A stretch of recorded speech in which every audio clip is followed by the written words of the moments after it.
This artwork has been supplied to me free of charge from Fanhome.com. Please pop along to their website and see all of the other build-up artworks that they have to offer, as well as other collections of collectible things. I would like to thank Fanhome for providing me with the artwork so I can produce these videos for your enjoyment and educational needs. If you'd like to build one of your own, pop along to fanhome.com. They're available in many countries worldwide. If you do want to build one, leave a note in the comments to let me know how you're getting on. So thank you once more to Fanhome for providing me with this kit. I hope you enjoy the build. Hello, I'm Chris, this is Gross Models. Welcome to issue 3 of building the legendary Kitt from Knight Rider. This issue is a wheel. It's going to be really good. No, I won't do the jokes. Sorry. I apologise in advance for any jokes that might creep in throughout the build. Right, as ever, we'll look at the magazine before we do the building. We're looking at the fantastic car. It's a very nice looking car, isn't it? It's very, very pretty. Yeah, after 3 decades, the series has not been forgotten by fans. No, and it's been kept alive a little bit by a couple of other series that have crept along, but not done so well. So yes, a turbo boost, yeah. Knight Rider, 26th December 1982 was the pilot. There were 90 episodes over 4 seasons. 48 minutes per episode. Things used to be a bit longer. Yeah, that's who was in it. Good, interesting stuff. You can read all of that at your leisure. Highlights from the series. Basically bits from everything. Lots of cars. Investigation. Michael goes undercover. He did. I'm watching that episode at the moment. He's just gone undercover and didn't do it very well. But there we go. He does like these red undershirts and obviously the leather jacket. Oh, look, different shirt. Yes, there we go. Sense of humour in the lines of dialogue from Kitt. Yes, absolutely. I can't wait till we get some voice from Kitt. Right. Building your kit step by step. Stage 3. In this issue, you'll join the rim, tyre, brake parts and knuckle to form the first wheel on your model. Now, the wheel is not obviously being attached yet because we've got nothing to attach it to, but we will be building it. And these are the parts that we will be using to build it. The nice, iconic black hubcap. Plastic, but all of this is metal and nice and substantial, heavy, big, not solid, but solid feeling tyre. All very, very good. Now, is this... doesn't matter which way around it goes. It says the same on both sides. Goodyear Eagle GT. It's slightly nicer, the printing on this side, so I'm going to go with that as the outside. Which is going to have that bit on it, which pops in just like that. The inside, obviously, then you need to get the holes lined up. So we line those up with the screw parts on the inside there, a bit like that, and that should just push through like that. There we go. Then we need to use some EM screws to hold that together from the back, so that's going to be nice and easy. EM is what it says on that packet, so let's get those out. I'll move these pieces off to the side actually while we do the building right in the middle. 3 screws from there, so a couple, one spare. I'll put that with the pile of other spare screws to keep going throughout. That needs to go down quite a little bit more than that actually.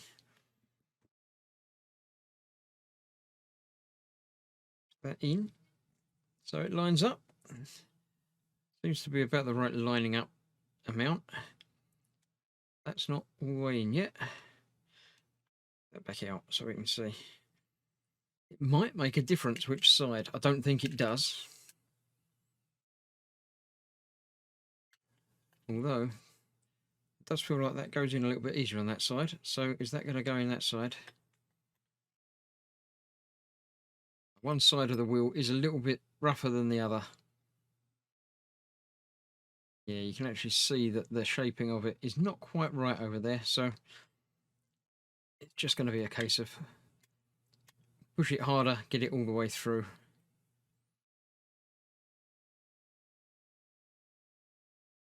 Go nearly there, but not quite. Should do it. If in doubt, push even harder. So I'll get this bit lined up with one of those screw holes there. it still feels like that needs to go in a bit further because that screw's never going to reach. Not going to reach through. So, yeah, I definitely need to push that in harder. Let's try it from the other side because that outside bit might go in easier from over there. That's not got to go in so far, so not so far through the tricky bit. Might be better for me. Although, once again, it might not. I think that might have to go in a little bit further. I'm going to double check the instructions, flick through a couple of pages and find out if I need to push that in even further or if I'm just not being strong enough. Okay, it wasn't me, it wasn't in, it was just a very tight fit. You really need to get these two parts compressed together. Whether the tyre is a little bit oversized in the thickness stakes, I don't know, but it was just very, very tight. So I've got them together. I've got a couple of turns on each screw, just going back around, tightening them all down now. But yeah, I mean, once it's together, it's fine, it's lovely, but you just do need to make sure you get both sides really, really compressed in. So that's looking good now. We can put that aside for a moment while we get a couple of other parts together. We're putting the disc brake things onto the other things. Which way around is that? That's going that way from the front. So that will just line up on those. No, because that goes on the back of that. Yeah, it goes behind it, not in front of it. So it's that way around. There we go. It all fits together like that. And that's using BP screws, which are these ones, cunningly labelled with B and P. Because these are plastic parts. So that's why the P. So get it in there, get one tightened in. Or rather, not tightened in, just get one in. And then get the other one in before you go back and tighten them both up to make sure everything is where it should be.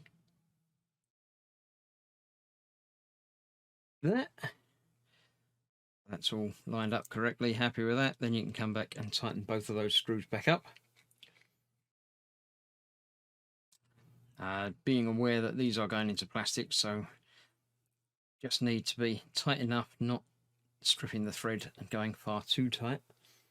So that's that. Then we get to put those aside and come back with some of this. This just has pegs that go in place that way round. Obviously you've got the notch in both of those parts to make sure they line up with each other. So that goes together thusly. I can turn the page and put up the next picture for step number 4.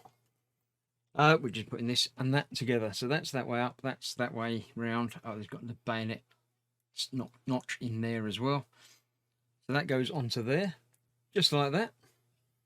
Then that goes through here, which is where the notches all come into play, although it's very thick. Not entirely certain how all that comes into play. Ah, no, there's a notch on there as well. I forgot about that bit. Right, so this, first of all, has to go through there. And that basically bayonets into that part. And then that goes onto there, and again, get it the right way round. So that all bayonets together. And then that will turn, but the silver bits will stay still.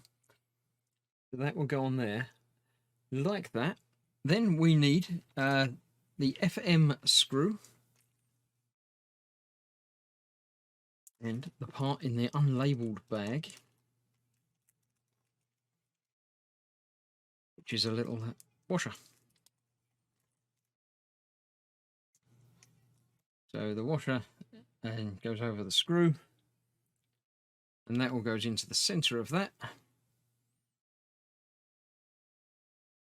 which will then tighten up onto that part that we just put in there.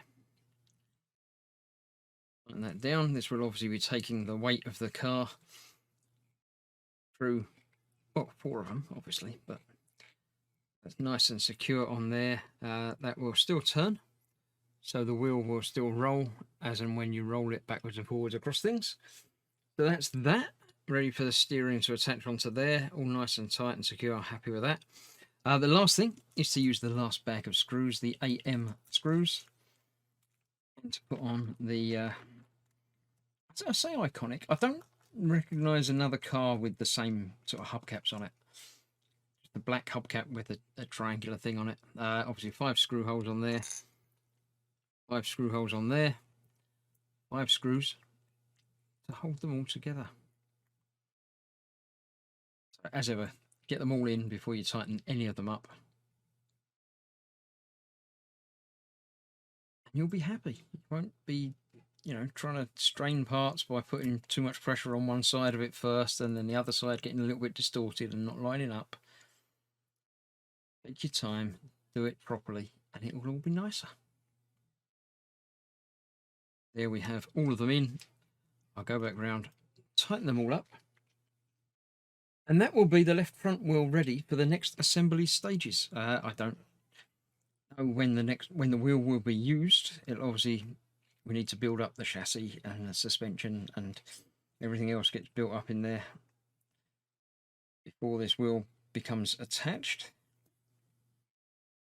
But it's a slightly different way of doing it to the Dodge Charger, also available on Fanhome, fanhome.com. I think we attached all the suspension bit first and then bolted the wheel onto it. So it's just a different way of doing the same thing. That I shall keep as an empty bag for useful for keeping of things. Put all of those over there. And that is the wheel completed and ready and assembled. It's looking good. I shall compare it to other wheels that I have from other part works and we'll see just how the scale matches up. But before I do that, we'll come back in with the rest of the magazine and look at the rest of that. So on page 10, we look at the turbo boost. Yes. Car, the sinister reflection of Kitt, also has the turbo boost function. Yeah, of course they do. It's basically the same car. It's just got a silver bit on the bottom. And is evil, obviously. Yeah, extra propulsion rockets located behind the front wheels. Oh, right, so sudden acceleration, and that's how he does the jump as well. I've always wondered. I always thought it's just, if it's meant to be a speed boost, then how does he fly? How does it make him take off? But it's rockets under the front wheels. Cool. Despite the fact that on the Kitt's dashboard there is a button to activate the retro turbo boost, presumably turbo boost but in reverse gear, this function was never used over the course of the Knight Rider series. Yeah, so there we go. There's this turbo boost in action throughout all 4 seasons. All good. And that is the end of this issue. Thank you very much for joining me for issue 3. Issue 4 will be arriving very shortly on this very channel for your viewing pleasure. Stay safe. I shall see you soon for that and other things. Thank you for watching. Bye-bye for now.